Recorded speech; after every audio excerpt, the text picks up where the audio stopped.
Live from the Hollywood and Edinburgh Fringe, it's Combined Art Forms and Fringe Management Pick of the Fringe with your hosts, Matthew Quinn and Michael Blaha. Hey, hey there, how's it going? How's Edinburgh? Edinburgh's great. It's a beautiful day today. Didn't rain again. Amazing. And yeah, the crowds are out, and it's coming into the home stretch. It's the last week, so people are starting to figure out what's going to be like. A lot of conversations about what it's going to be like next year and going forward. And it's great to be here. It's been excellent to be here in this year of reduced Fringe. Yeah, it's great that you went. I'm glad. Much like Hollywood Fringe, we're in our final week, and next year, June, looks like we're going to be back again. But for the people this year, it's really been, I think, a real bonding experience. And the ones who decided to do it this year really committed to it. And I know you were here for a bit of this. We saw a few shows. You've been seeing a bunch of live streaming shows. But I think we both found there's a real passion and talent out there this year for shows. Wouldn't you agree? Absolutely, and it's the same here. I've spoken to the heads of venues here, and they're all like massively appreciative that people have actually made the effort. Yeah, and so there's a lot of love and good karma for next year, for that matter, in terms of people having made the effort to not so much physically come here, because a lot of that didn't happen, largely due to the delay in lifting the quarantine requirements, but to the extent people were able to put something up locally and with native local actors, or certainly that stuff, it's been really very positive. I agree, Michael, and it's been positive here. And a little shout out from Gordon Matheson. Hey, Gordon, thanks for tuning in today. So with all this positive, we were very lucky that we're able to continue with Pick of the Fringe this year and try this new format of just online and streaming the shows in. So we've got 7 shows. And for those of you who don't know, Michael and I and a group of press judges go out and see as many shows as we can and try to pick 7 for each of our shows to give all of you a little taster of what to expect from these shows. And in some cases, the shows have closed, but in others, you will be able to still see the show, and there's a chance you can catch them all in the encores, which follows the Hollywood Fringe in September. So Michael in Edinburgh, we've realized he has kind of a fluttery Wi-Fi line. So we are going to continue through this, much like everyone did for the Fringe this year. So let's jump into it. Are you ready to kind of get out our wonderful shows?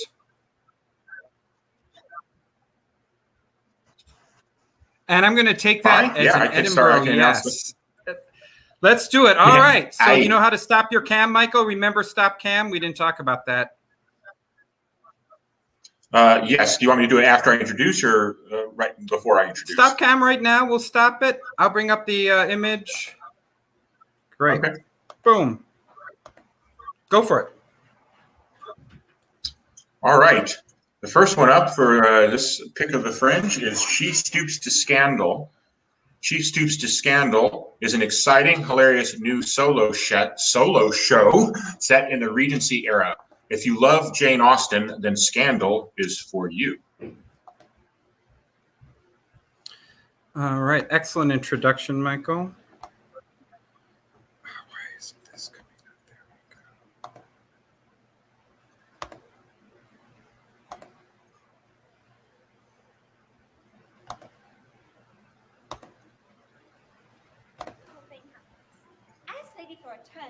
Bump into 3 gentlemen at once. Oh, excuse me. No, it's my fault. Gentlemen, please, I must accept full responsibility. Grace, let me introduce you to 3 of London's most eligible bachelors. This is Reginald de Courcy. My pleasure. Henry Tony. Charmed. And Captain Frederick Wentworth. Please excuse me, I have been on a ship for many months and the ballroom is not my natural habitat. Then, Captain, you must let Grace reintroduce you to society. And Mamma, exactly what happens. I dance with each gentleman.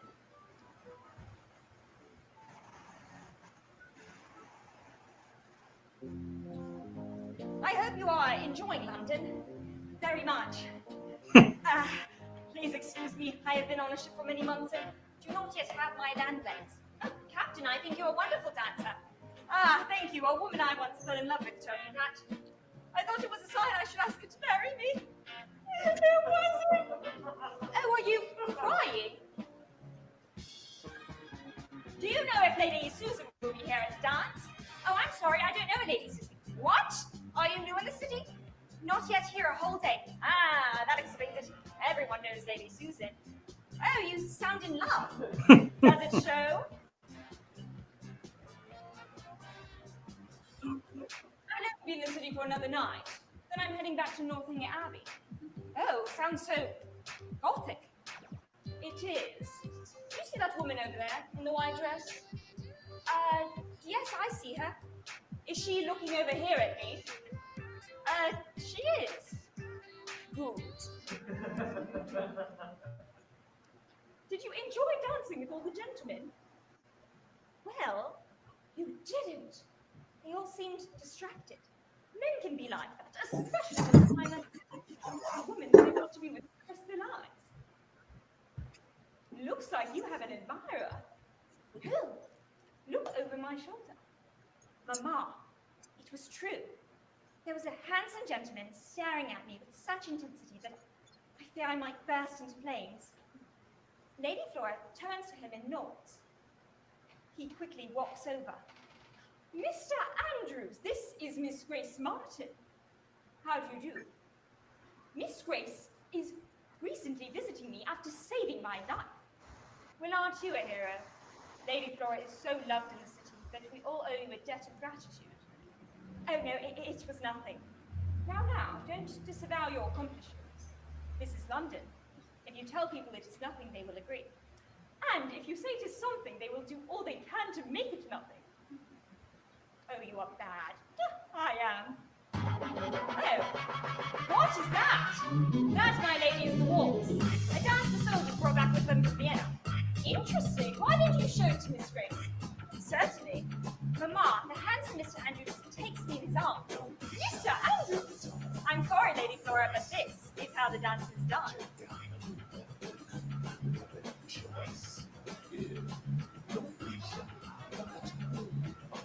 I hope you are enjoying London. I am now.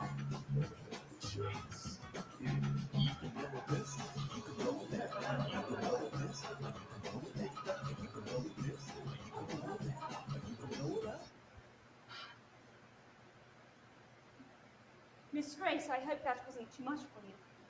Mr. Andrews, I am a country girl. Nothing is too much for me. Well, you have the simplest way of saying one thing and meaning something else.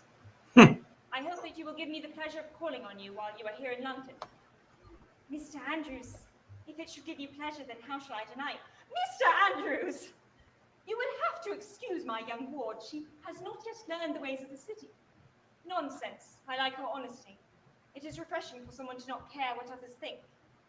And with that, Mr. Andrews nods his head and walks away. Mamma, I danced with other gentlemen that night, but I don't remember their names.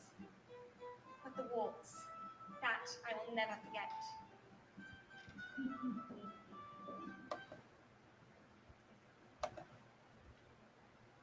All right. Excellent. Very nice. Very nice. So she stoops. Let me bring in. That was really That's really excellent. Well, hello, Megan and Darbiana. Hi. That- Thanks for having us. Oh, thank you. So, Megan, you're the director and producer of the show? I am the director. Chambers Stevens produced it. Gotcha. Wonderful, wonderful. Sorry, Chambers isn't here. And Darbiana, obviously you're the actor, and you're the only actor. This is a solo show, correct? I am. That is correct. I play all 32 characters in the show. Wow, 32. Amazing. And how did this piece kind of come about? Chambers wrote it too, is that correct? Yes, he wrote it, and he and Darbiana know each other, and he and I met in 2018, I believe, And we had talked, about possibly me directing something that he wrote in the future. And so he reached out to me earlier this year, having already had Darbiana in mind to play the role. And so we've been working on it for quite a while. Mhm. Very Well, nice. that's great. And My was it question your was going to be. No, I was just going to kid with Megan that was going to be my question. How did she get involved as director? So I have got nothing now. Thanks, Megan. Oh, no. well? How? No, And this is kind of a general. Yeah, sorry, Michael. No, that's excellent. I mean, that was a good explanation. Hey, I haven't had a chance to say hello to Megan. Megan's a dear friend, and she and I have worked together actually on a couple of things ourselves. So I was really happy to see that she was given this honor along with Darbiana and Chamber. So this is really cool. Thank you. This is my first time directing, and I have to say that I do still love producing, but I have had so much fun. And you've done just a phenomenal job Thank too. you. And was this something, were you able to direct in person or were you Zoom rehearsals? Like, how was the process for this? Yeah, we Zoomed for months. Until we were both, once we got our vaccinations, we switched Mhm. over to in person, which was so wonderful to be Oh, able to. I bet. Yes. I bet. Yeah. Was this something that Chambers was thinking of doing in HFF 20 and got postponed, or was this brand new for this year? It was previous. He's been working on this for a long time, I think on and off for 2 years now at this point. Okay. Yeah. Okay. Wonderful. Well, I personally haven't seen it. I've heard wonderful things. All of our judges and people who saw it. So congratulations on that. Do you have any shows coming up? Do you have any chances to see it? What? Tonight? All right. So they can, people can, at what time? 7 p.m. But actually, I think we're sold out. So before I get ahead of myself, I actually think we are sold out, but we are really hopeful that we'll be able to extend the show. So I hope that people who haven't seen it will still have an opportunity to get to come. Are you Good. I streaming want to see it when I tonight? get back. That's great. Is there a streaming option tonight? No, and that's one thing I was saying backstage earlier. This is also new for us, but one thing I definitely learned from this process is next Fringe, whatever I'm doing, we'll stream every show. Interesting. Yeah, this was the big test this year, to stream or not to stream. So good. Thanks for that insight on that. Appreciate you sharing that. All right. Well, again, thank you so much for being on the show. Thank you. And look forward to, Mike and I will come on over hopefully during one of your extensions. Yes, that would be great. Wonderful. Yeah. All right. Thanks so much. All right. Bye. Bye, Megan. See you later. All right. Michael, ready for the next one? Absolutely. Let's go for it. All right. So let's do it. So, Michael, take it away. All right. The next one up is Junk Girls. And Junk Girls was a 2021 Hollywood Fringe Scholarship winner. January 2007, 3 young women, a Jewish punk rock connoisseur from Michigan, an African-American combat photojournalist from Brooklyn, and a U.S. Army casualty notification officer from Illinois, become stranded by a snowstorm in small-town Minnesota at the beginning of the bloodiest year of the war in Iraq. Junk Girls is about the horrors of war, the terrible beauty of love, and the loneliness of being lost forever in America. We present to you Junk Girls.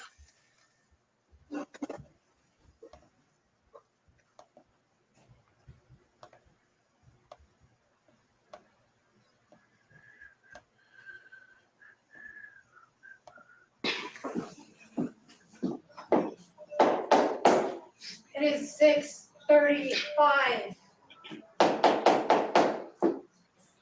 You stupid motherfuckers. It is 6:35. Ma'am, Oh, weren't you at the draft tours last night? Did you leave your purse or something? Because that shit's at the bar. I don't keep any of. Oh, fuck. ma'am. I'm Captain Beth Timmerman from Fort McCoy, Wisconsin. May I please come in? Fuck. Yeah. Wait. Who the fuck are they? Hi, I'm Mariska Fishman. I'm a Greek counselor.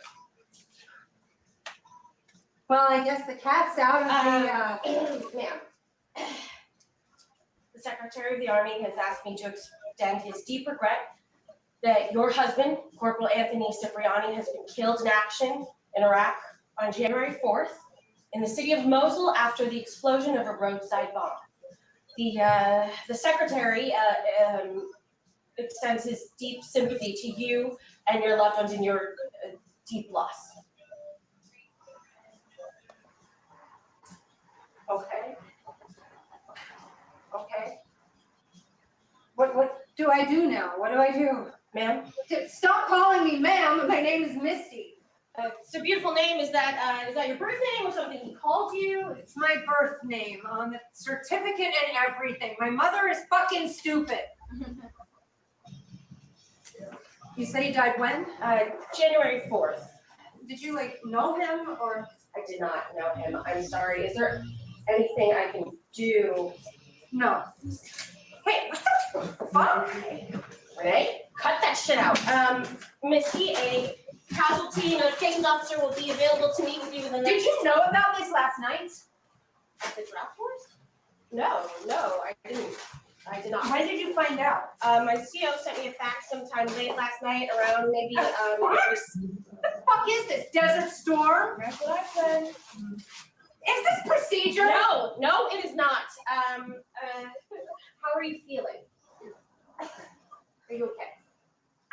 I feel pretty fucking shitty, actually. I mean, this was my Saturday.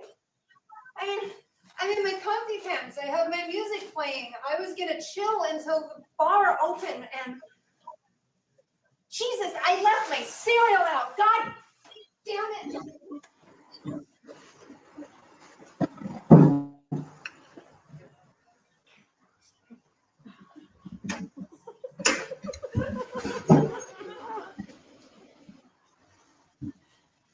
Why are you still here? Is my husband dead? Yes, but Then fucking leave. Is this the mystery?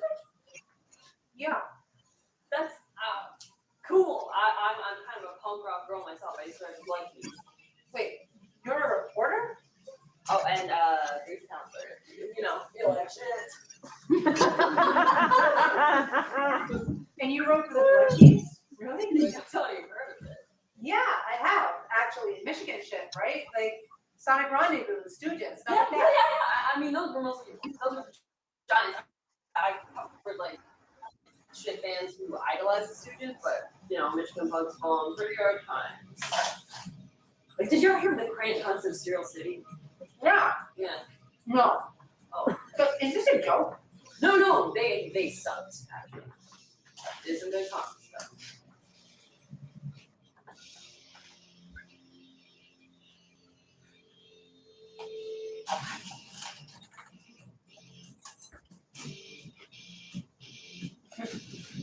How long did he survive after the bomb went off?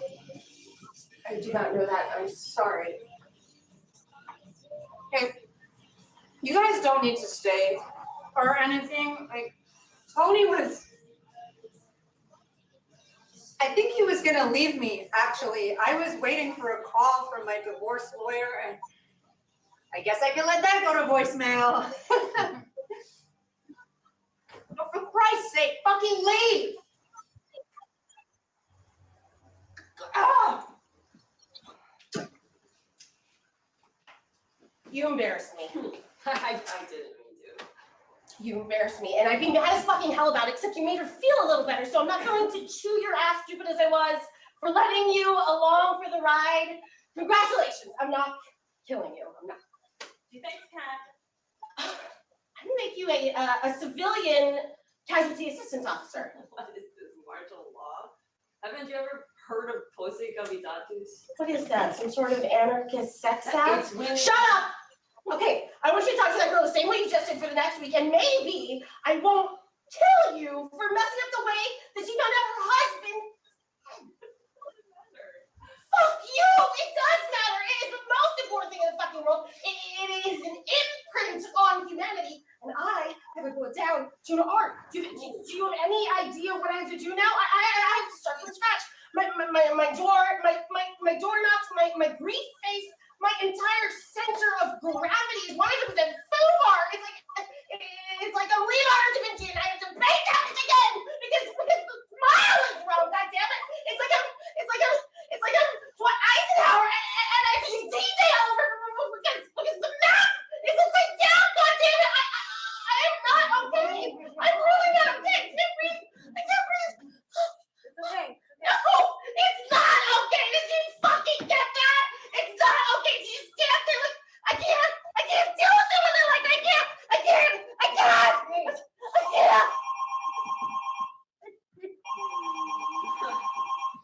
For Christ's sakes, answer it.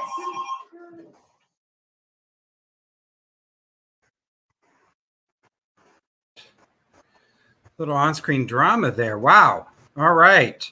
Let's bring in the group here from Junk Girls. I got Duell coming in, and Katie, and Chris. There's Katie, yay, and Chris. Where's Chris go? Oh, there's Chris. There you are. All right. Well done. All right. So Junk Girls. So why don't we just quickly set up what your role is, and all of you. This is put on by Los Feliz Theater Company.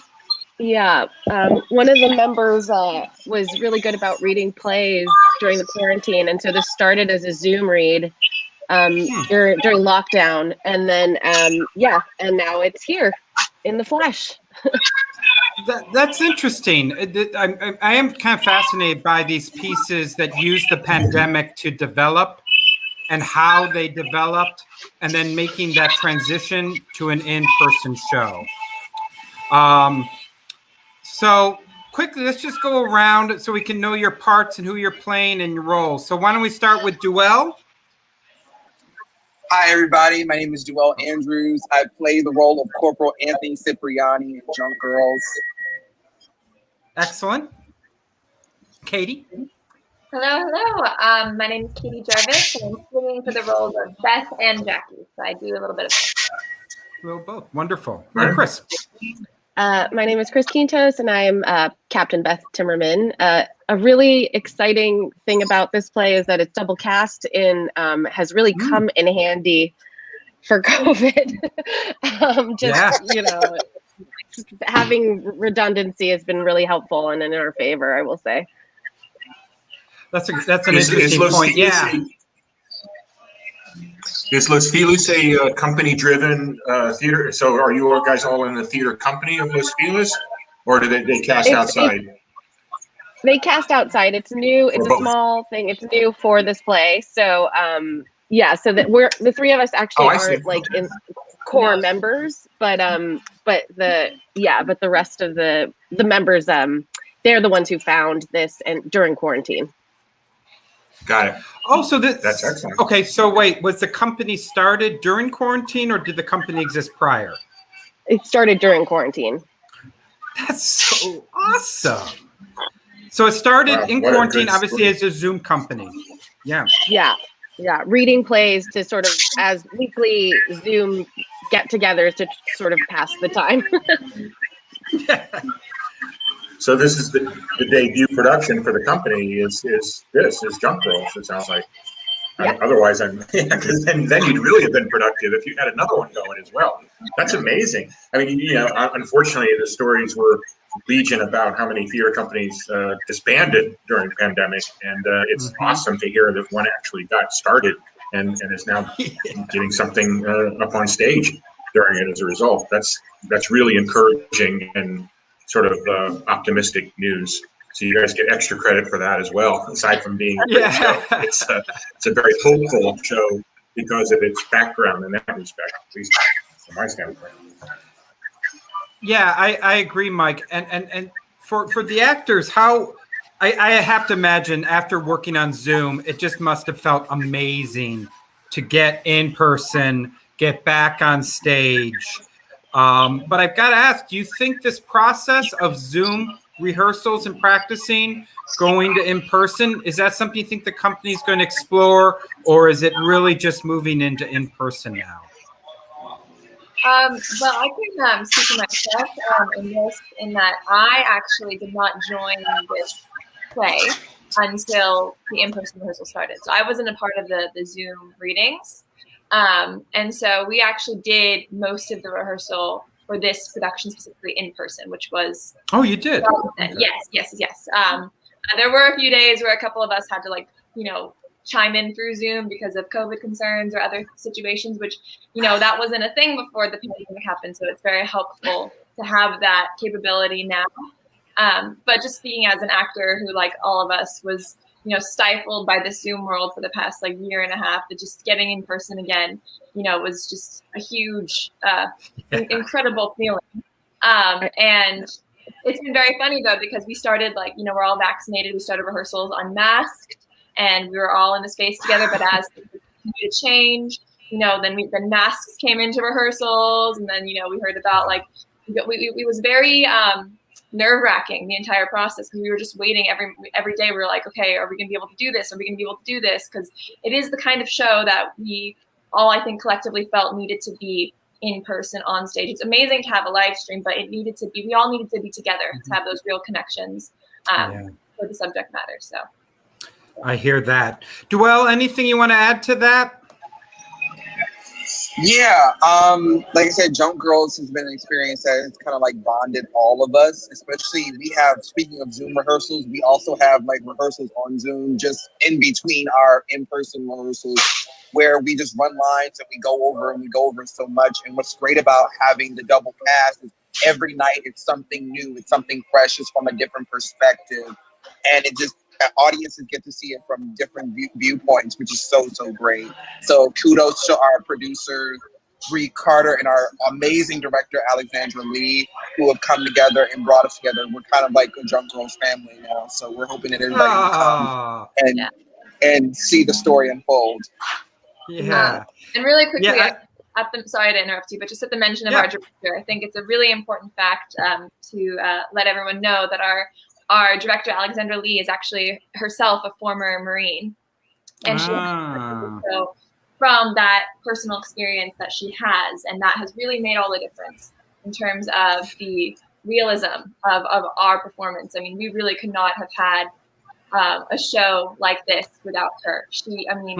I heard someone say that, you watch the show and you can see her direction through it. You can see her thread through the entire show. And I think that's a huge compliment, because, I watch the way she directs us and the notes she gives us. And I feel her personal connection to all of it.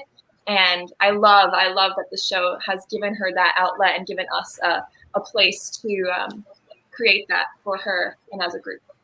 That's awesome. That's great. And to the it's great that you are able to come back and explore this. And I love, Duell, your comment about it being a family. And I think all of us who did Fringe this year were really united by this and succeeding. So any upcoming shows for you all? Yeah, we have 2 more shows. We have one on the 26th at 8:45. We're at the Zephyr. And then we will be doing our last show on Saturday, the 28th, both live at the Zephyr and streaming. All right. Oh, and streaming. Great. All right. Wonderful. Okay. Michael, any final comments? Yeah, Zephyr. I like the Zephyr. No, that's great. I like the Zephyr a lot. That's a great venue. Theater. You guys are in good stead. Excellent. Yeah. All right. Congratulations. All right. Congratulations. Thanks for joining us. And we'll hopefully catch your show. Say hi to Bree and company. Will do. Thank you so much. All right. Thank you. Thanks. Boom. All right, Michael, moving right along. Are you ready for the next one while I work my magic over here? I am. We're going to be presenting you Naturally Tan. Correct. Told through the bold perspective of a vivacious drag queen named Tanvi, Naturally Tan follows Tanya Thomas's desperation to fit in as a minority in Singapore and her search for acceptance in America.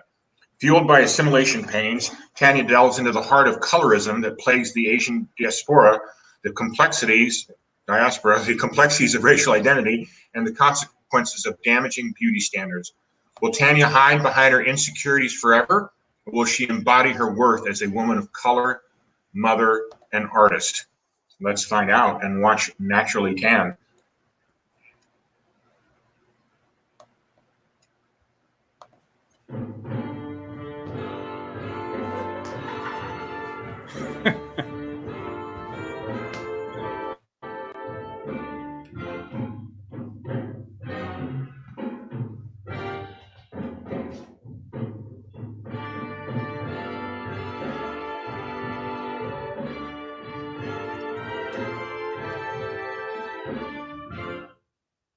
I got to catch my breath. Thank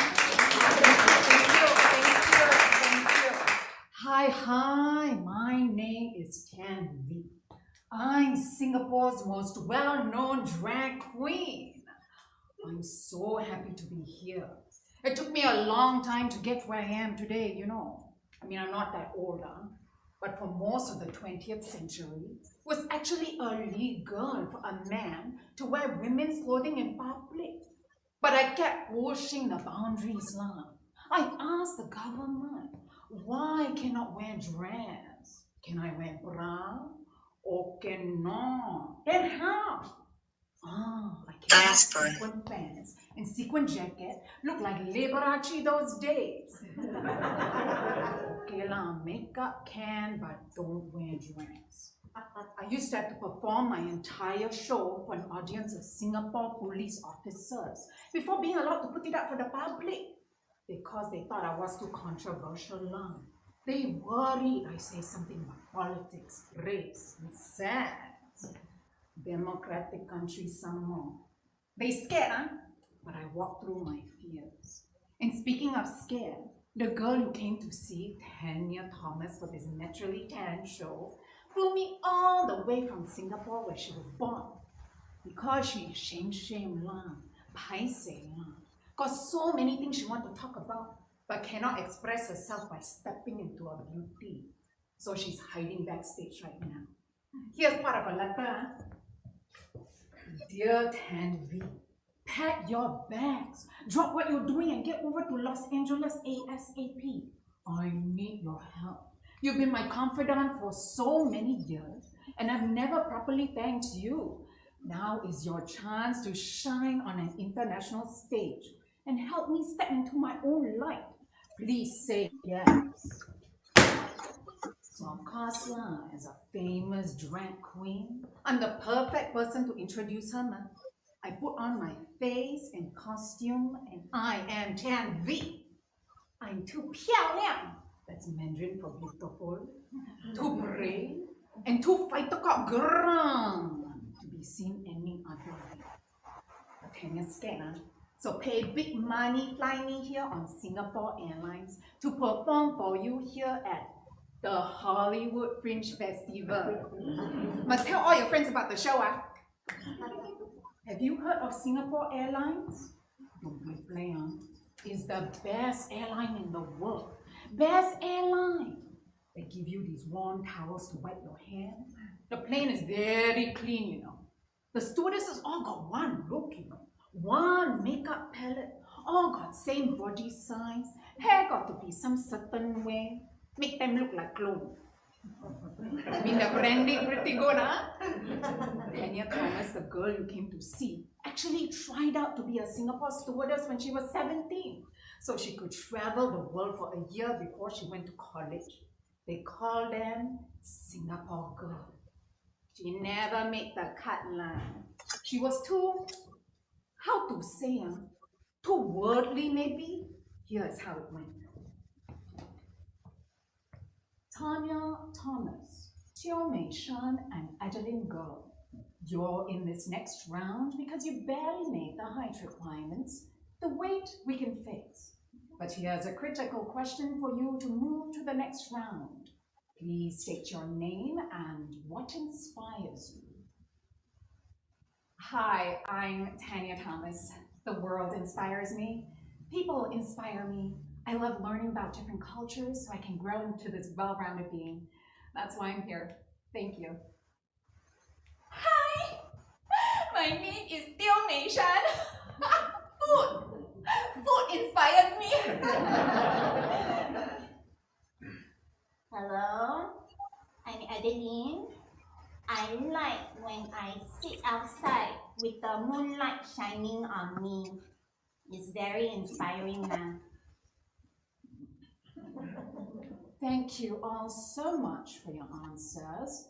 The following person will not be moving to the next round. Tanya Thomas, thank you for applying. You're free to go. Mom, what in the world did we just hear? Food and moonlight shining on me and they got through to the next round? It sounds damn swaku, right? Swaku means unworldly. So of course Tanya walked around lah. Nobody understands her lah. She's not beautiful enough lah. She's too dark lah. She was told she's big bone lah. Her tete's too big, can't fit in the Singapore girl uniform called the kebaya lah. I wish I had that problem lah. This is all started happening. She always asked, who am I? And why don't I belong? Here she is venting to her parents in her car. If you confuse her, it's because in Singapore they drive on the other side of the road. So, Tan, did you get it? No, Dad. Have you noticed there are not many Indian stewardesses? And even if there are, they're all fair, skinny, and basically look nothing like me? Tan, beauty lies in the eyes of the beholder. You are not what they were looking for, that's it. Mom, there's no prospect for me in this country. You don't see anyone that looks like me in anything I want to do successfully. Being on the radio, being a newscaster, or an actress. Except for Tanvi, but I'm not even talking about Tanvi has to be in drag to be taken somewhat seriously, and that's not even a good example. All right, very nice. Very nice, Tanya. Let's bring you on in here. Here we go. Excellent. Let's see where our friend Michael, there he is. Congratulations. Thank you so much for being here. Thank you for having me. I'm so excited to be here.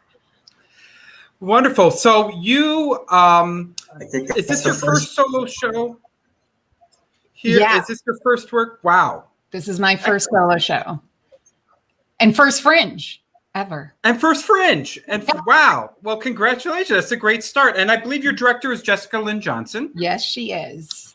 Wonderful. Jessica has been doing Fringes for a long time, performing herself and all that, and has a wealth of knowledge.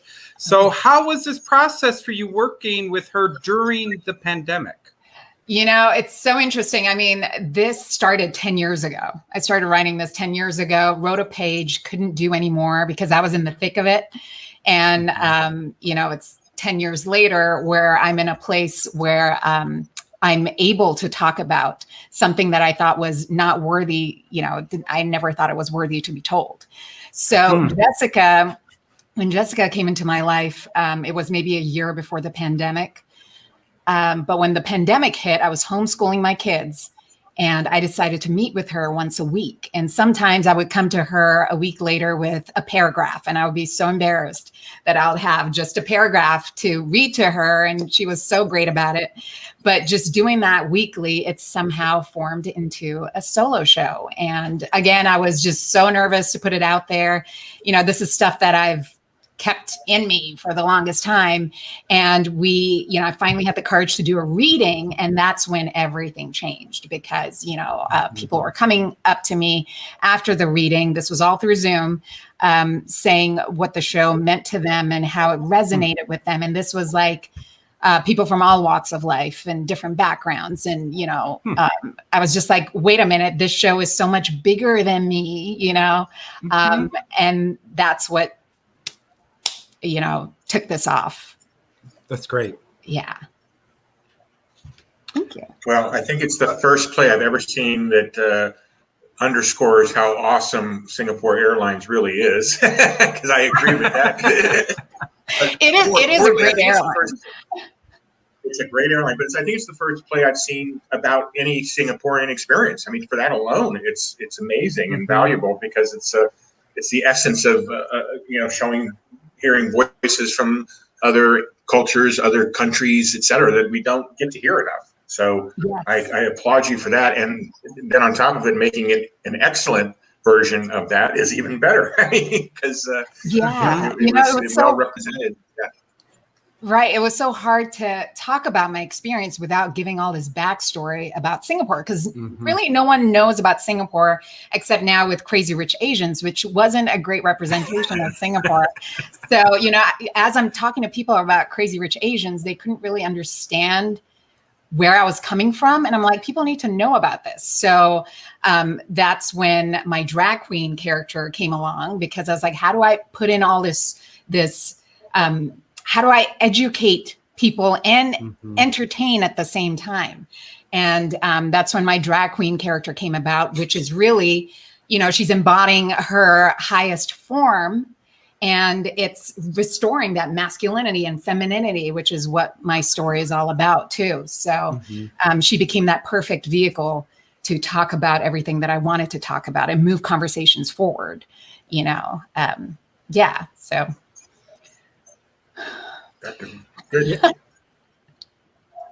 Yeah, I really, fringes in general have always been a wonderful window into other cultures, topics. We're seeing so much more diversity, LGBTQ, all these issues. So I think it's wonderful that it allows you this chance to explore and us to learn.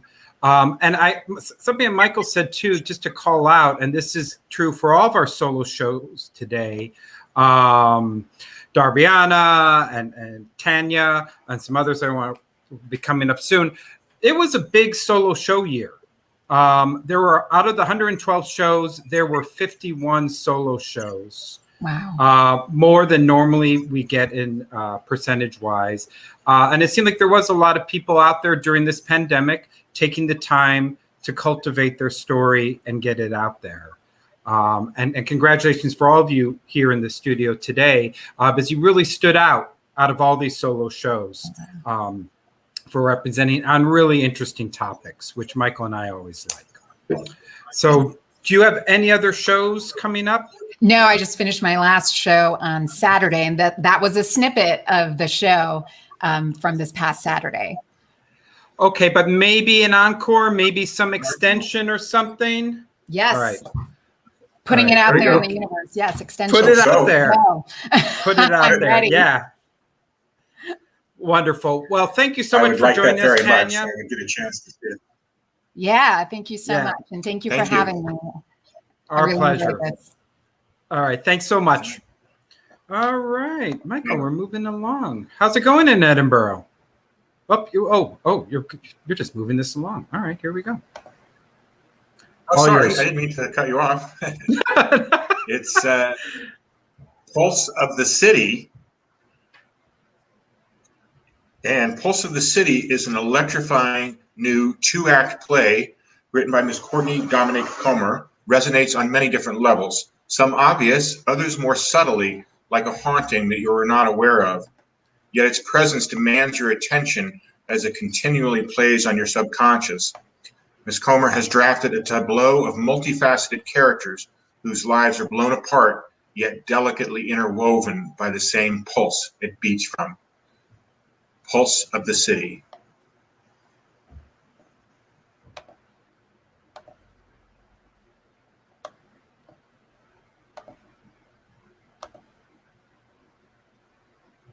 It was murder. And am I next? The city is alive.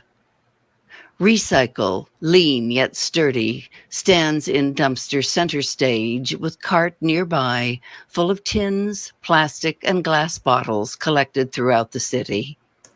With boots, gloves, and a twisted bandana, Recycle is our guide. I can teach you how this thing works. I can teach you how this thing works. 15 pounds may get you a Turk. 15 pounds may get you a Turk. Oh, hey there. Any recyclables? Mayor Herman hurries past Recycle into an office downstage right. Yeah, I know you hear me talking to you. Fine. Yeah, I don't need your plastic bottle, no way. That's how it starts. Weakness. I'll find my own plastics, my own tins, my own bottles until I got 15 pounds to weigh. You know what then? Then I'll march right into Gary's on 5th Ave and get me a big old hot, juicy turkey burger. And you could be a part of that poundage to me getting something warm in my belly. That is what I look forward to in this city. And oh, I stand encouraged. Meadows, would you like to know more? Disguised city pearl hides in the truth of the heart. Remove mire scene. Bosses paid off to slaughter blue-collared workers. Money don't make the world go round, it's the twerkers. Leading the blind, eyes wide open to the land of evaporated time. Oh, the talents of the shining sirens. A smidgen of the larger machines scooping out our good, leaving bronze shells of rhyme.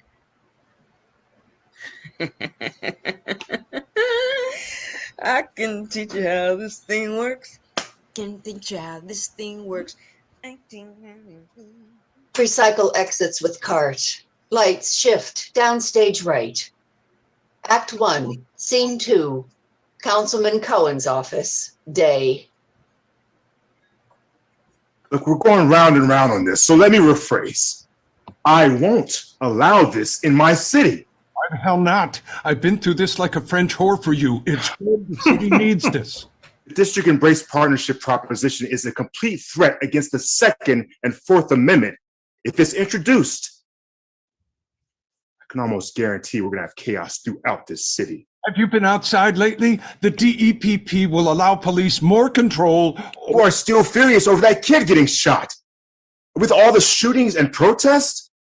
Look, let's dissect this next week when the state of things are a little bit better and get the understanding of how things work.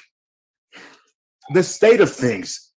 The state of things. The pulse of the city. There are things you just don't understand. Next week will be too late. Why are you pushing so hard for this? Mayor Herman starts to leave. Councilman Cohen pivots to block Mayor Herman's attempt to exit.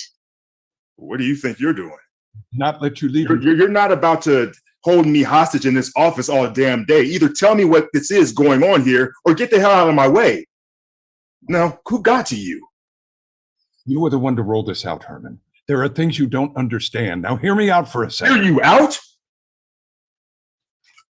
Any infraction will result in detainment.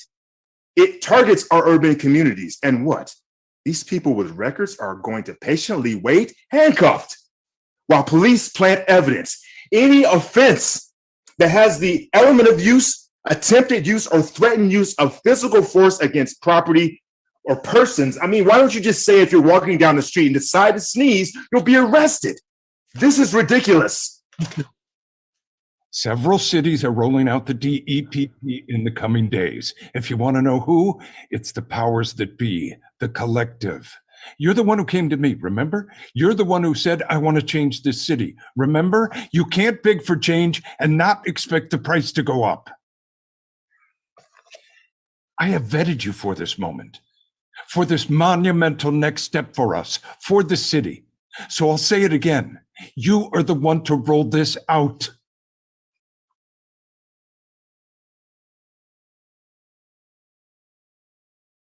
I'm the one to roll this out. I'm sorry, Herman. If this is not what you wanted, I'm sorry, really. Sign the documents, continue as mayor. Don't look at this as a defeat. You can do whatever you want after this is signed.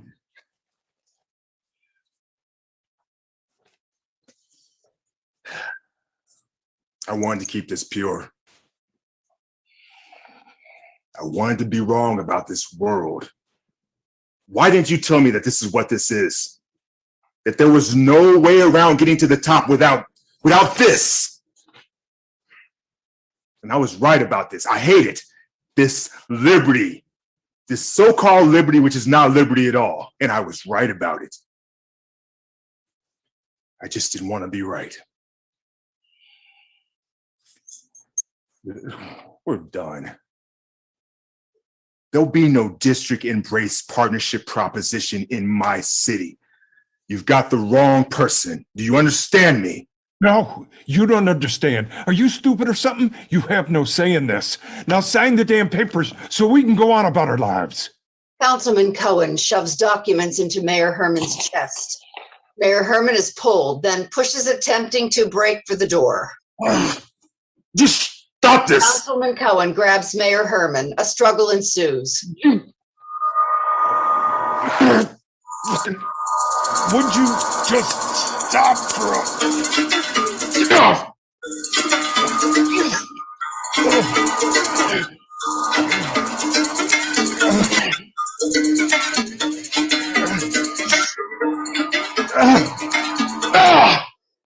Blackout.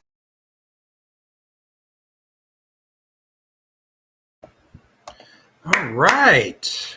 Wow. Very nice. Very nice Zoom show. Wow.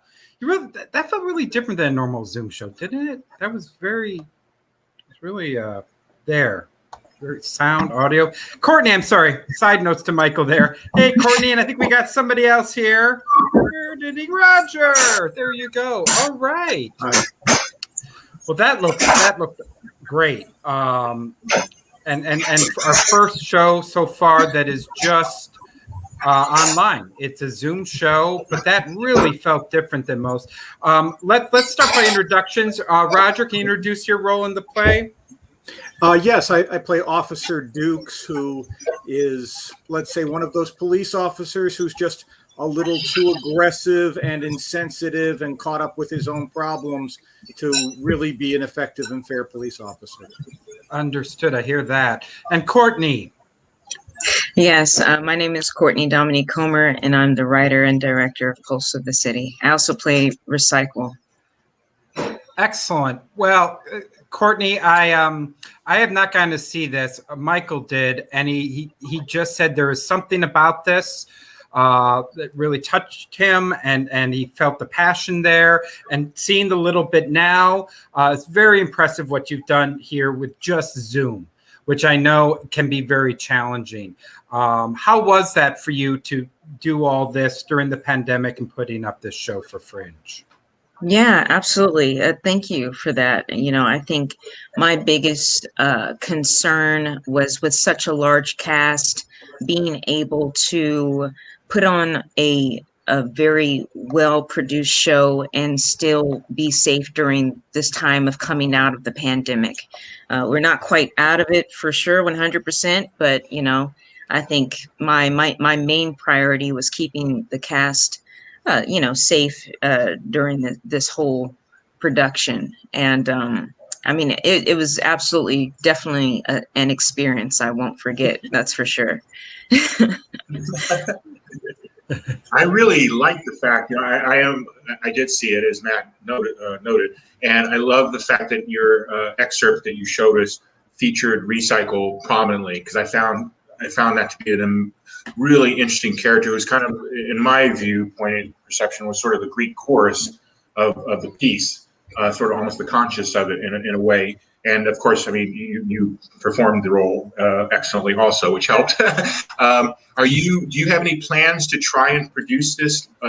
I found it intriguing, as Matt also noted, that you used green screen and actually established sets like in the home of the family and in the office and elsewhere throughout. And as well as the fact it's the first show I think I've seen, maybe the only, where somebody read the stage directions as a way of setting the scene for the audience that you can't obviously do otherwise on Zoom. And it was very interesting, and it really I got into it. I mean, once I understood that that's what it was there for, it became incredibly assistive. It was really a help to hear that voice. And was that you doing the narration as well? No, that was someone else, presumably. No, that was our no, that was our wonderful cast member, Miss Karen Tarleton.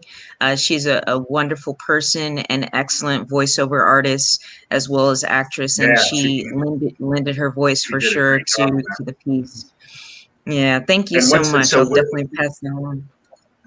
Yeah, please do. And so, are you going to try and produce it live on stage at some point, hopefully in the not too distant future? Absolutely. That would definitely be the goal. I feel like this is a very strong piece. And, just to your point, my whole objective was to have an immersive feeling, even with people sitting at home, to make it feel as if we brought the theater right to their living room. So, with that, keeping the theme of that, I would absolutely love to put it on. It's just a matter of time, coming out of the pandemic and really finding that perfect theater home for it. Yeah. Yeah, I really enjoyed. I think that's it. The stage directions, especially during the fight with like the paper, it added to it. You really felt it a little different, and it helped bridge the gap of side by side acting, to bring it kind of together. Roger, how was it to act on Zoom and do this production? We talked about how last time we saw each other, you were doing a live stage production. How was it? Doing Zoom and Courtney, as Courtney said, a very large cast. How was that to be a part of that? Yeah, surprisingly, it's hard to wrangle a large cast on Zoom with all of the competing schedules, just as it is when you're in a theater and trying to get people. Roger's frozen for me. To show up.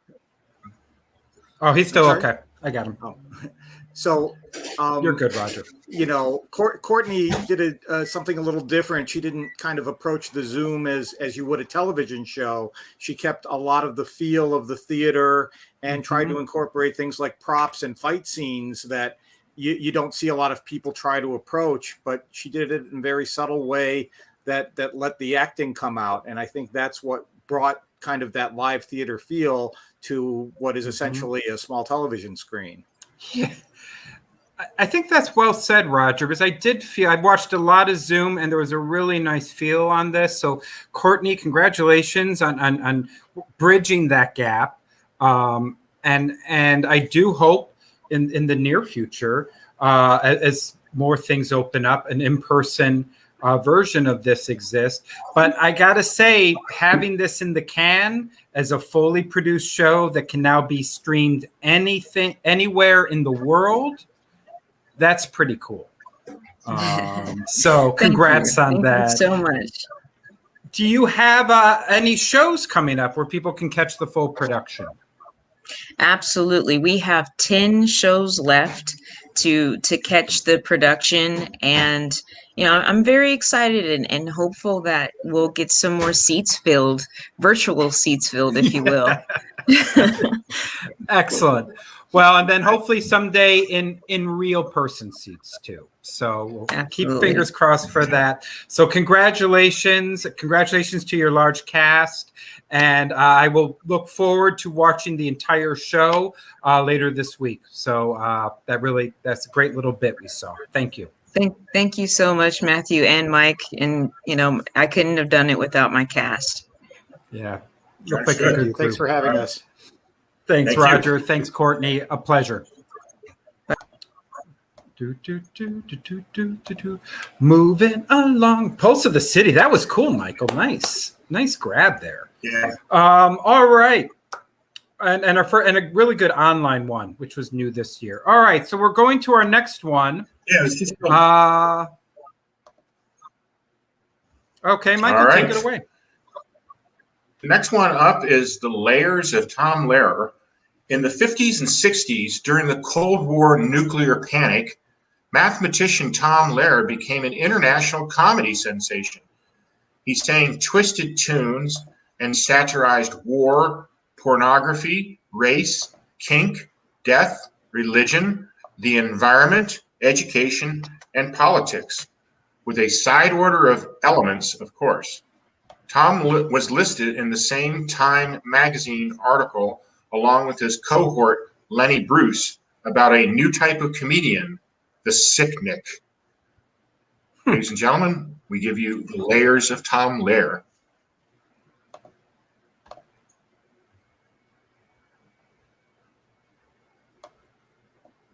Please try playing it safer. Drink the wine and chew the wafer. 2, 4, 6, 8. Time to transubstantiate. Stop. What? It's too Catholic. They wanted a funny song about the Vatican. Here's some changes. Don't forget the fettuccine with linguine, scallopini. 2, 4, 6, 8. Spicy meatballs on your plate. No. It's transubstantiate. It's during the ceremony, the wine becomes the blood of Christ. It's very specific, which is why it works. Because the Vatican's in Rome, we want to satirize Italian food. There's no satire here. There's no jokes. You're just listing food. Could you make it less about religion and more about spaghetti? I feel you should hire Alan Sherman. For this. He's the food guy. He's all food jokes. And instead of Moon River, he goes, chopped liver. Thank you, Tom. Well, Alan Sherman's your guy. Okay, that's lunch, everybody.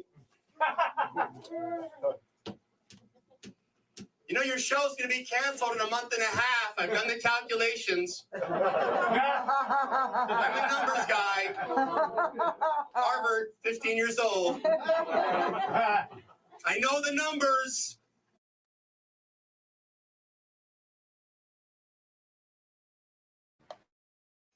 I know the numbers. All right, that was fun. All right, let's bring out Mr. Alan Murray out here. Hey, Alan. That guy, he has potential. He really is. I wish you could get him on the show. I don't know who that guy is, but wow. I thought it was Tom Lehrer. So, Alan, I actually am old enough to have experienced Tom as, you know, in real time, and I was a huge fan. I never knew. Yeah, I am. I don't think I ever knew he was a mathematician. Did he really go to Harvard at 15? 15 years old, he went to Harvard, and his whole thing with show business was very Jekyll and Hyde because he loved math more than anything, and he decided to blow off the limelight and totally disappear. He's actually a little bit of a mystery and go back to teaching math, which I really admire. He never really got into the whole fame thing, and his story is really interesting. And no one really has told his story yet.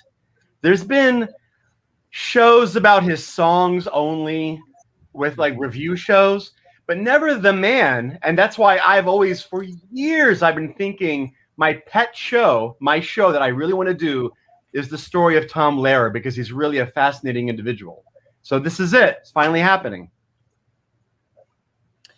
That's tremendous. Cool. And I actually, I think I heard you had some connection with the estate with this.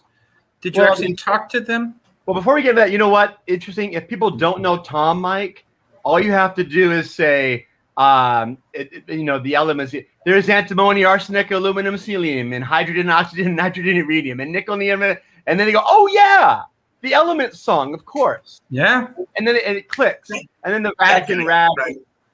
Masochism is really popular. Poisoning pigeons in the park. So sooner or later, he was sort of the Bo Burnham or Weird Al of 50s and 60s, and he was really very edgy for his time. Talked about religion and all that stuff. But what were you going to say? I'm sorry. Oh, well, what it was the estate. Well, actually, let me just quickly, since you popped this back and forth. So he wrote only 34, 35 songs before he disappeared? He wrote more. He wrote around 40 something, but he's really modest. He's really modest. So he'll always downplay what he did. But the songs stick. He has rabid fans, international, but he's really he's like a recluse. He's like Greta Garbo. So what I did is he still alive? Yeah, he's not. Yes, not to spoil my show, but yeah, he's alive still. Why not? He's 93. Okay. And I decided 93. Wow. I decided to rather than create a show and get shut down in some way, I decided to get his blessing and permission, and I gave him a call. And he had a crackly answering machine. And I left the message. I just said, "Hi, I'm a comedian. I'm an actor. I'd really like to bring your story to life." And he picked up, which is very rare. And we talked more than once. We had a few conversations, some emails back and forth. And he gave me his blessing and his permission. And I explained everything. I want to do your story. And he was all for it. He greenlit the whole thing. So it really makes the show that much more special for me. Yeah. Yeah, it's beautiful. It's a nice thing. That's a great thing. And you're running over at the Wren Theater, which is a new venue for the Hollywood Fringe. We have a show Saturday night is our last show, unless some magical encore thing happens. Come on, I'm just being silly. So look for us. Maybe we'll extend.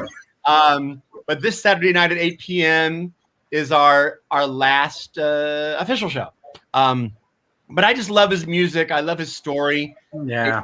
He even worked in a nuclear, those weird nuclear films you see with the mannequins that melt when they're testing things. The house is blowing up. He was there. Tom Lehrer was there running the experiments. He's had quite a life, a crazy life.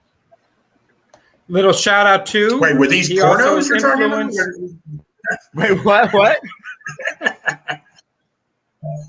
I was kidding. I said, were these pornos, the melting mannequins? What is all that about? The melting nuclear. I remember those in school. It's a thing. It's in Scotland right now. No, it's very, very much a fetish.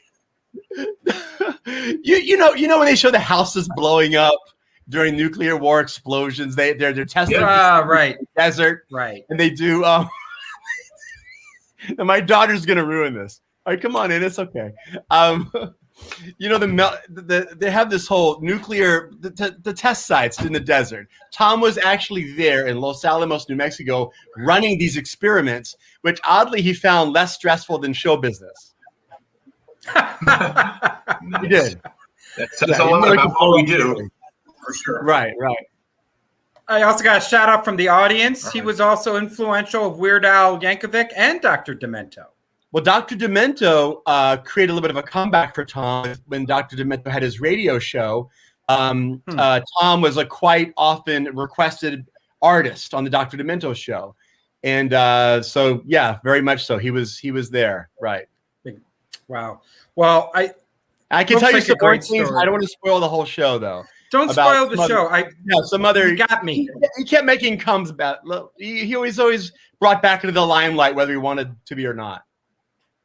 Well, I love what I saw, the bit and the mixture of music as well as kind of exposition and talking about what's going on and telling more stories. So I'm really looking forward to it. One-man musical. Let's put it that way. I get around 50 numbers out, and that's me on the piano and all that stuff. Yeah. Well, it looks great. I'm going to look forward to seeing it after Fringe. Let's hope so. So, so wonderful. Well, thank you so much for coming into our studio, Alan. I'm looking forward to it. Congratulations. Thanks for making me pick of the Fringe. I really appreciate it. It's been a really great experience. You're very welcome. Great. Well deserved. Thank you very much. Thank you. All right. Thank you. All right. That was fun. Okay. And now moving to another online only show. Michael, take it away. Okay.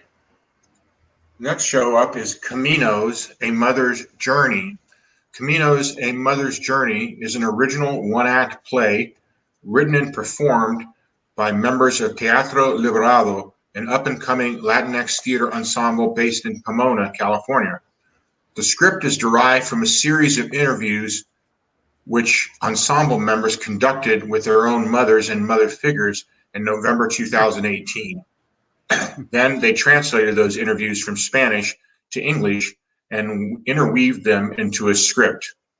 The script aims to encapsulate the experience of immigrating to the United States of America by recounting the stories of 7 women as they face immigration, assimilation, racism, the legal system, and the dangers of crossing the Mexican border amongst other roadblocks. Caminos, A Mother's Journey.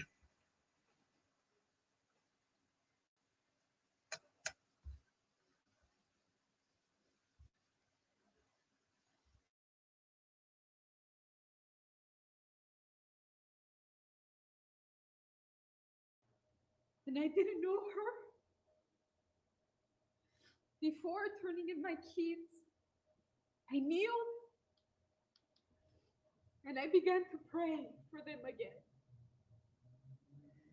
And I said,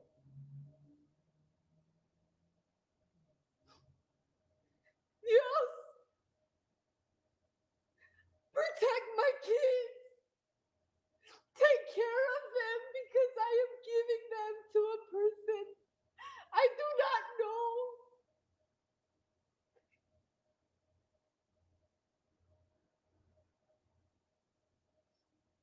As I was leaving, my grandfather told my husband David to take care of me. Si no, iba a vérselas con él.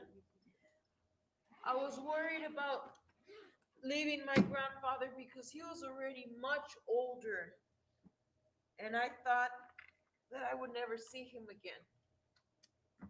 I was right. I didn't. My parents were the first people I told that I was leaving. That was hard. Especially my mom. Piénsalo bien. Ask your sister. That's what they tell me. All night long, ask your sister if you're doing the right thing in leaving. My mother was crying. My siblings were crying. Even my father got a little sad, which was strange to see because he didn't show sadness often. My grandparents hugged me, and my grandmother gave me la bendición. Y nos fuimos. All I can tell you is that I crossed so peacefully, mija. I couldn't even tell you if it was the desert or not. I fell asleep. When I woke up, I was in the United States of America. I wasn't drugged. I wasn't uncautious. There was no force or abuse. Simplemente me dio sueño. I fell asleep, and I woke up here. I came from El DF. Then we took the bus to Tijuana. From there, I crossed with a coyote who knew a cousin of mine. At the time, it was only $350 for my oldest son and myself to cross. He was about 3 or 4 when we came. My kids crossed 3 days before I did. I would have to travel by desert. I didn't eat or drink anything because I didn't want to have to use the bathroom. Siempre, you are aware of your instinct of survival. Always aware of your surroundings. Always on alert. If somebody was staring at you more than normal, you had to be defensive. Por acá, this way, come on. So there was this slow, tall cactus. I wasn't paying attention and I kicked the cactus. The person in front of me cleared the cactus but didn't warn anybody that it was ahead. Pinche nobody. The thorn stabbed through my entire leg, from my ankle all the way up to my feet. My leg went numb. I couldn't walk.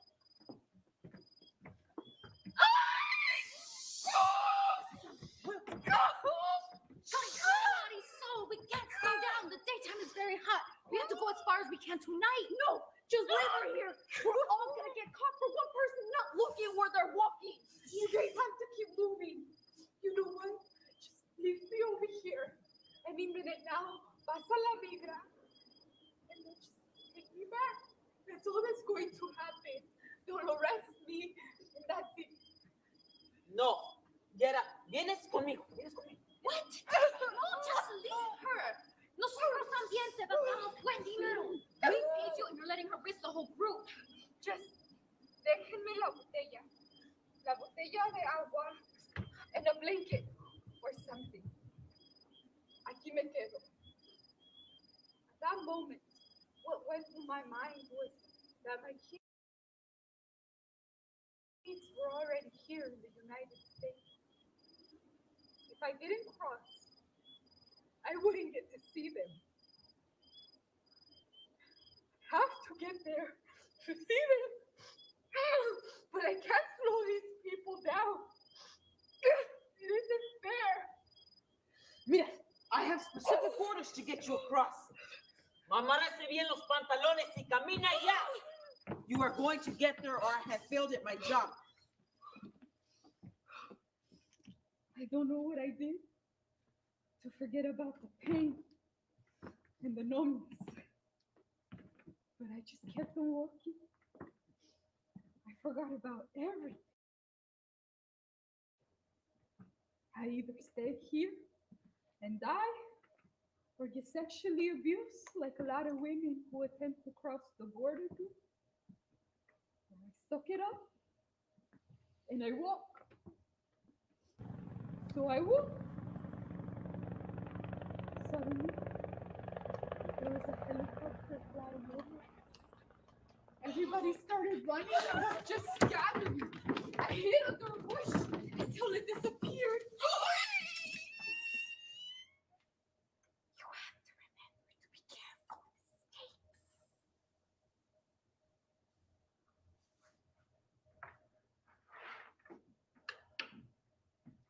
As you're coming through the desert, there are gallons of water along the way. So imagínate, there are people, American people, who leave water out for the immigrants that are crossing through the desert so that we have something to drink. And they do that so that we don't die of dehydration. Videos circulating on the internet show U.S. Border Patrol agents destroying water aid stations in the Arizona desert. The water is meant to help immigrants crossing the border who risk dying of thirst on the dangerous journey. Team 12's Joe Dana has reaction from the U.S. Border Patrol tonight. Joe? The aid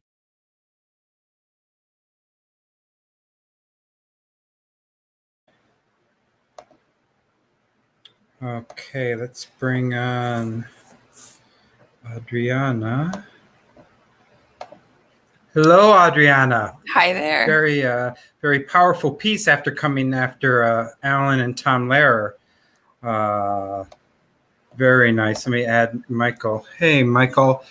So, very strong piece, and this is only online, correct? Even though you filmed it like a stage piece, this is only available streaming, correct? Yes, we did a live stream this past weekend. On Saturday and on Sunday, we had 2 shows. Yeah, that's when I saw it.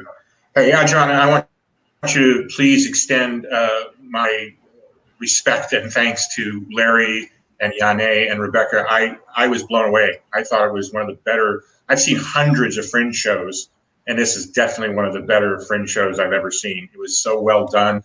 The story, the writing, the acting, the staging, just kudos to all of you. I thought it was an outstanding production, and I really would like to see it live. Is that something that is going to be possible, hopefully? It's something we hope for in the future. There's no set plan yet, but thank you so much for the compliment. You know, this has been a piece that has been in the works for 3 years. It's Teatro Liberado's first Hollywood Fringe debut.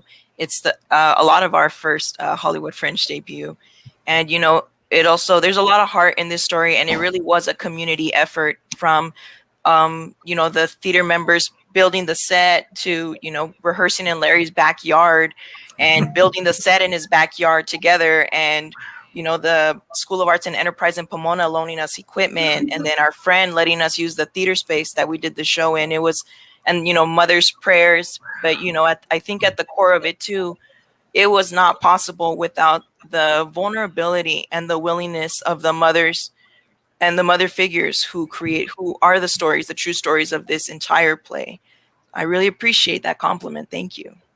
Yeah, it evoked. I mean, I really like so-called verbatim theater. That's based on transcripts of interviews, and so this was in my wheelhouse already. For that reason, in addition to all the other ones, was there? I mean, these aren't. This isn't a verbatim show, literally, right? The dialogue being spoken is not the actual. It is. Yeah, yes, they were the interviews. They were seven mothers, each like an hour long. The cast the cast in the group, the theater company, listened to the whole thing, and they just went from there. They wrote it, and for a lot of the theater members, this was their first time hearing these stories from these women, because it's just not. We know that as a first generation Latina person living in the United States. I was born here, but it's not really something that's spoken of. It's just something that's known, and it was very important for Larry and for the theater company to showcase the voices of the mothers, our immigrant mothers, but also because they're also, not to get too much into it, it's also cultural suppression. The women's it's kind of in the background culturally. So this is the key of it. The story of the mothers, and it's in the title, A Mother's Journey. It is, and it is so topical and so powerful. I really wish you guys all the best with it and going forward, because it needs to be seen by as many people as possible, because it sends, I think it's educational as well as entertaining. There's some very light moments, there's some comedy to it, some very moving stuff, obviously, as well. And you know how I feel about it. I'm a huge fan. Thank you, Mike. Thank you so much. And I've got to add to it, Grace Jasmine, who has been a Fringer, she hopes there's another opportunity to see it. So I know you're planning it, and you've got the stream, right? You've got the original. We do. And for the most part, we had those who couldn't see it during our show this last weekend. We still had them buy tickets, and they're going to be able to see the stream later.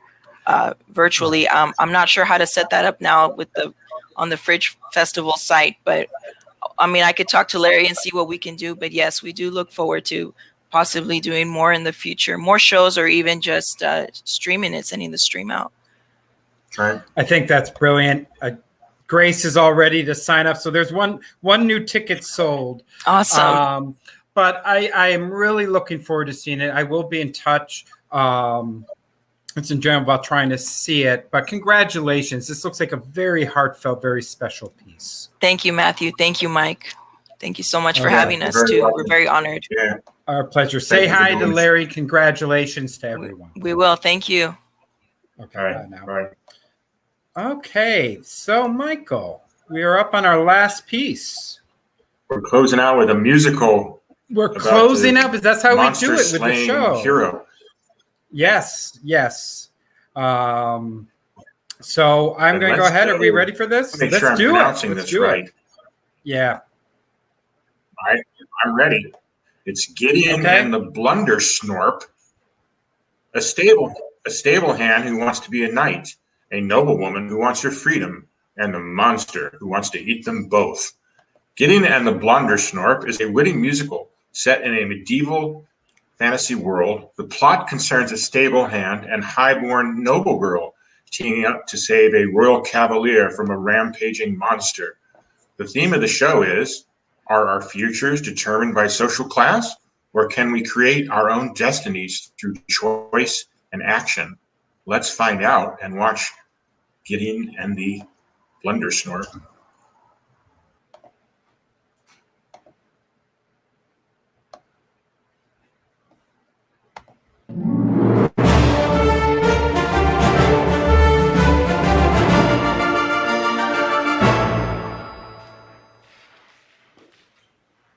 I know what you're thinking. Who is this attractive stranger so stylishly dressed? I am a troubadour. No. We're going to try that again. All right, that was a warm-up. Here we go. A professional storyteller.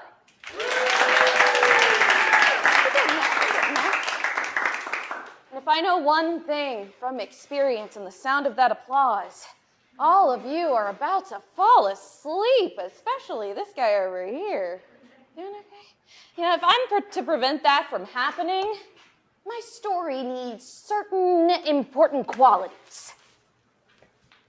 By the four winds, I would do anything for some pie. Can I offer you some pie? Sorry, dear. Success! That is not a story. There's no struggle, no challenge to overcome. Innocent, my dove, where shall we spend the winter? I've heard lovely things about the Molderbeek Island. Yes, that's true. What about the Valley of Flume, where the water tastes like Graham crackers? But which to choose? Also a terrible story. Hey, we've got a really tough decision to make here. Yes, but either way, you're going to be exceedingly comfortable. This is true. A great story needs pivotal moments where you stand perched on a precipice, forced to choose between safety and challenge, between conscience and convenience, between the comfort of the familiar and the call of the open road. There is a name for the era in which such tales take place. Let me set the scene. You're lost in the woods, the light fading fast, a sword at your side. You're half up a wall when an archer appears. There's nowhere to hide. You're racing through an alley, you're dining with the queen. You're divvying a treasure, you're jumping a ravine. You're pondering a mythical tome. One thing's for certain, you're miles from home. This is the time when dark forces gather and few dare to tread. Days of adventure. There's terrible danger and even worse odds, so full speed ahead. So much adventure. There's troubadours and merchants, alliances and clans, And iron-hearted heroes with ill-considered plans. one thing adventurers know, there's peril ahead and there's miles to go. Some know the journey awaits and don't answer the call. They hear the desire of their hearts and think life isn't like that at all. So they turn to more practical lives where there's no way to fail. And they shun the desire of their hearts and they never set sail. But not in this tale. Yeah! Begone, bandits! Leave Southolder! Face the might of the Royal Cavaliers! No, we are not on a battlefield. Welcome to Trammell Stables. Our story concerns a young commoner who yearned to be more. Sir Gideon, how bravely you dispatched those brigands! You must have a reward! He was not destined to be an actor. Nay, good princess, protecting the kingdom is reward in itself. That, and looking upon your face. Boy! Half the morning's done. We didn't become the finest stable in Southold by lazing about. I've done all my chores, and just pulled a stone out of Aspiration's horseshoe. She might have hurt herself walking on it. I was about to take her out for a run. Done all your chores, have you? Have you brushed the horses? Yes, sir. Have you mucked the stall? Yes. Have you replaced the hinge on the rear gate? Yes. Have you checked the saddlebags for holes? Yes. Sharpened all the spurs? Yes. Sorted the horse blankets by fabric? Yes. Sifted weevils out of the oats? Oh, yes. Have you swept the north gate? Twice. Swept the south stable? Your blade, Sir Knight. Go battle the horse poo. I've half a mind to send that stable boy back to the orphanage. Oh, you can't do that. I checked. You're crashing through a window. You're taking in a vista. You're rescuing a relic. You're peeling up a vista. You're spying for a duchess. You're charging on a stallion. You're prompting a rebellion. You're leading a battalion. You're everyone who ever set forth.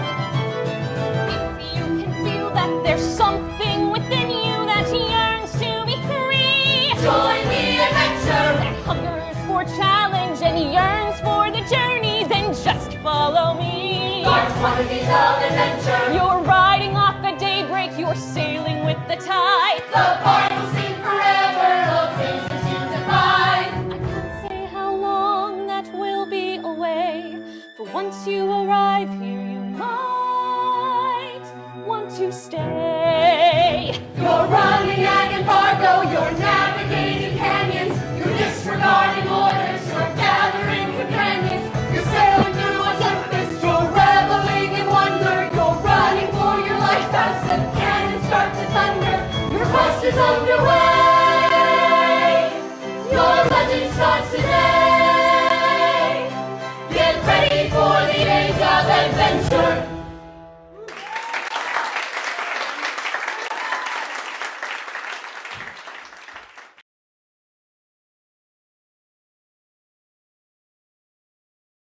Excellent. Excellent. Oh, that was such a fun video. Let's get some the creative team and Michael. Congratulations. That was wonderful. Thank you. Thank you so much. Thanks a bunch. So glad to be here. So great to have you. And Matt, you were the director, and Mike, you wrote. Did you do the book and the music? Did you take care of all The whole elements? shebang. Yeah, the whole shebang. Yeah. And whole then this shebang. was all wrapped and put together by New Musics Inc. They're your producers? New Musicals Inc. Yeah. Yeah. Yeah. Wonderful.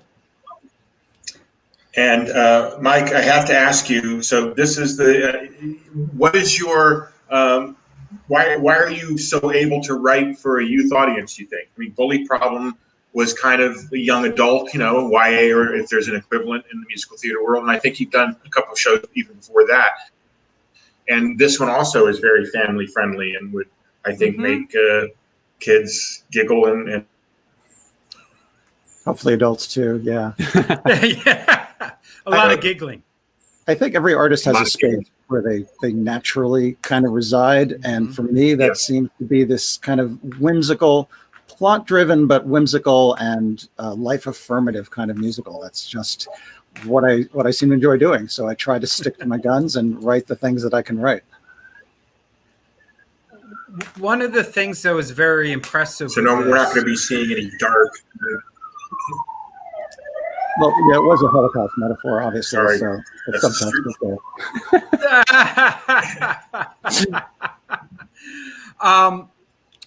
I lost my thought, but I will try to pick it back up. This is a rather large, full-scale musical for Fringe. You had it for anybody who's watched it. It's very impressive.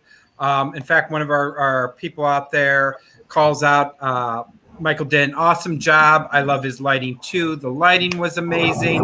You had wonderful play work. Your direction, Matt, was phenomenal. Thank you. In terms of working all these bodies. How did you do this all during the pandemic? Like, what was were you on Zoom at any of this? How was the process of putting this together? We right from the outset, we did hold auditions, and we just asked the actors, we just sort of made it a company policy that everyone should be vaccinated. And people, everybody who sort of showed up was willing to, they were willing to do that. And so I held some personal meetings with the actors on Zoom early on, but really most of the rehearsals were conducted in person. There were a couple of moments where we were like, wait, what might happen? And we just questioning whether we needed to wear masks or not. And there were a couple of rehearsals where we were masked, but most of the time we were in the space and just enjoying being together as a company. It was really wonderful. Yeah, I'm hearing that from several of the groups here now, just that process of working Zoom or with masks, and then finally being in the same room, masks off, and going back to what we do, and what a power, how that felt. So it was exciting. liberating, really. Yeah. Yeah. I remember during our first rehearsal, a couple of the cast members and I think some of the crew were kind of just like looking around like, oh yeah, I remember what this feels like. You know, there's a sense of coming home in a way. And on top of the excitement of doing a show, there was the sense of doing anything was just so rewarding. Yeah. I agree. It was really just a thrill. Yeah. And for most of us doing Fringe, the return veterans, it's really been like 2 years. Since we are back in the same room doing it. And for all of us who've been here, it's a little different this year. And the process is different and the vibe is different. But everyone in this room and everyone out there watching who's doing a show, we did it. You know what I mean? We took this challenge. There was a lot of challenges. And if tonight's show is any example of it, it didn't affect the creativity. If anything, I feel like everybody raised their bar and challenged. We saw works that were online that were really pushing the medium. We saw full stage musicals. So I don't think there was a lack of creativity and talent. Mike, you've seen a bunch, and in Edinburgh too. Do you feel like the pandemic has kind of, despite the negative parts of it, obviously, there's kind of a charge. We're getting re-excited about this. Yeah, the quality here, I mean, the problem is I haven't been able to see as much as I'd like because there's so many fewer shows that many of them are selling out like instantly.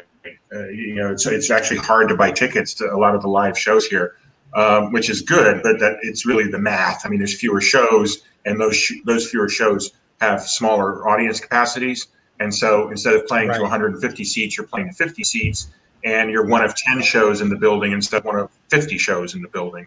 But be that as it may, the things I have seen and the vibe is that it's quality is definitely there. Maybe it's the perseverance of people, that only the ones that know they have something really worth spending all the time and effort on and going through all the hassle of creating during the pandemic are the ones that make it through. Maybe that's part of it as well. Hey, Matt, did you know Mike from Bully Problem, or how did you guys first connect? We connected through New Musicals Inc. They connected us. We were intending to mount this last year in the Fringe Festival, and of course that fell apart. So we put together, I think, a pretty great virtual presentation last year with a very talented cast. And then when Mike said, "Hey, we want to do this live on stage," I said, I'm in. Cool. Is ARC involved at all in this? In terms of any of the actors repertory part of NMI, or it was cast completely independently?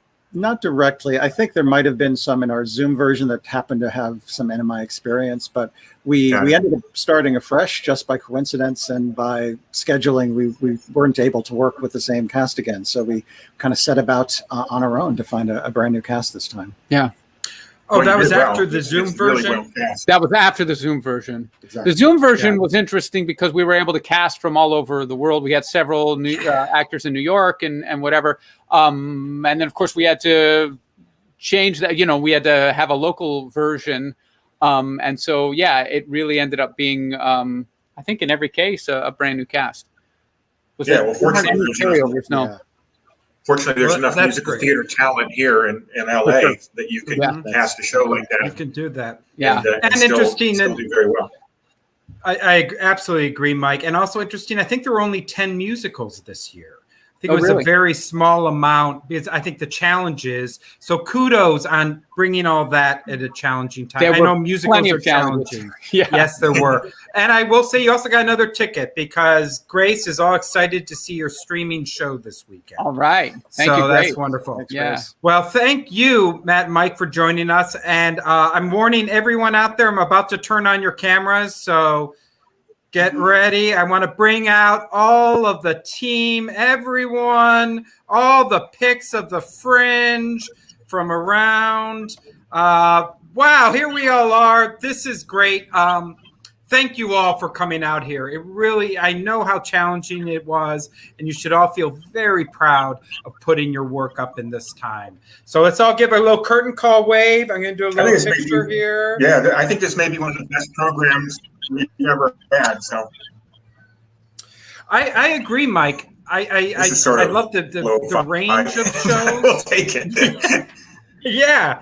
Well, and the other thing, this does give us an opportunity to share this. We will be sharing this link out to people. I'll be sending it out to you. I think it's fun. Do you guys enjoy kind of seeing bits of each other's shows as well? Oh, yeah, congratulations to everyone. Wonderful work. That's great. Well, applause. Oh, we got applause from Grace. We got applause from us. All right. Thank you all, everyone, for being out here for this. I can't wait. Drinks at the plunge as soon as we can all do it. All right. Let's just meet there. Let's just make it happen. Such a pleasure. Thank you all for sharing. Thank you for being part of this. Thank you for having us. Thank you for having us. Thank you so much. Yeah, right. Stay safe, Thank everyone. you, Michael. Yeah, you Thank too. you from Edinburgh. I'll Right, see you all later. See you at the Okay. Fringe. Bye. Bye, everyone. I'll go into our brand. If you guys want to hang around, you're welcome to. You can leave. I'm about to stop the feed. Oh, they're all leaving. I don't blame you. It's been an hour and a half.